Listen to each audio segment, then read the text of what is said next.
Hey Photo Pros, this is Edel here, and I just wanted to hop on to show you basically how you can apply a filter or a effect from your right-hand panel in Lightroom to certain parts of the image and not affect other parts of the image.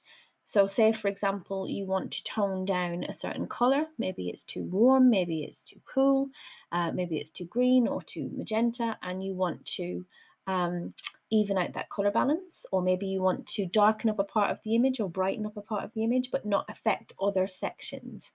A lot of people seem to think that this can only be done in Photoshop. That is not true. You can completely do this start to finish in Lightroom. So, for example, I have a picture here that actually is pretty much finished, but we can adapt it just for the purposes of showing you.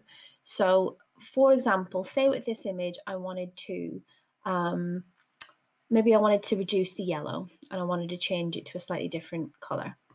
So for starters, I might decide that I want to cool it down. So rather than just using the straightforward panel here, if I went straight over and used one of these tools directly, it would affect the entire image. So what I need to do is almost in the same way that you would apply a layer mask in Photoshop, I need to apply one of these indirectly. So by doing that, I'm going to go to my tools. So the main tools that I can use to apply some of these, I suppose, filters, if you were, is my graduated filter tool and my brush and my radial filter. Now, I don't tend to use the radial filter as often, but you absolutely can.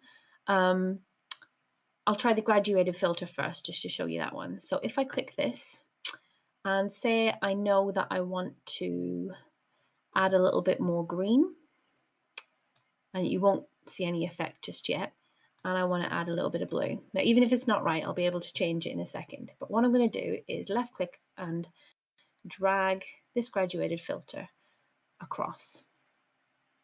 So I'm going to take it to about there. So it's covering part of this lady, but it's got sort of the area that I wanted to focus on.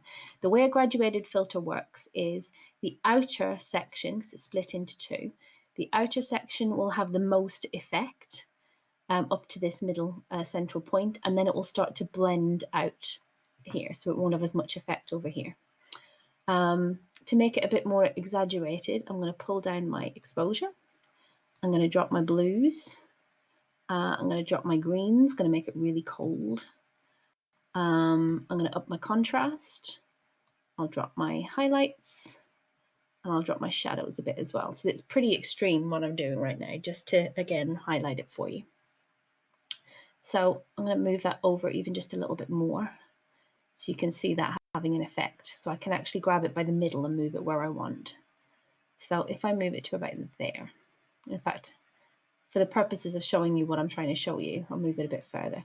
So we can see that this lady's actually gone quite blue now, which is definitely not what I wanted. So before I hit done, what I would do is rather than go directly up to this brush here, I'll go to the section in between where it says mask, and I want to go to the brush over here. Okay. So if I click brush, this panel changes, and I tend to just then go straight into erase. And you've got your options for your erase brush. And you'll notice that the head of my erase brush has got a minus in the middle of it now. And if I just brush that over her, you'll notice it completely erases that filter off her entirely. So I can get her back to what she was. So this stays blue and she's not affected.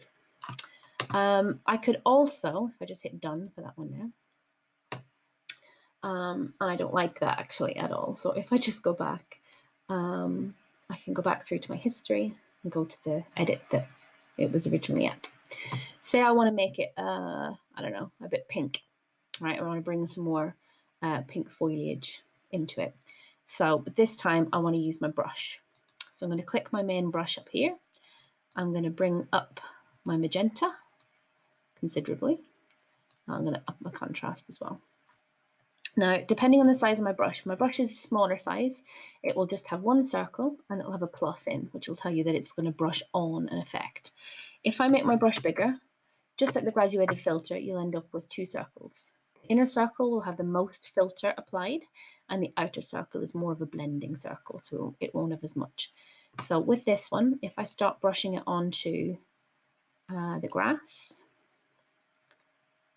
it's not got a massive effect, but it is darkening it up, I think. I think if I just, again, if I drop my exposure just to show you, to make it a bit more obvious, drop my blacks a bit. Okay.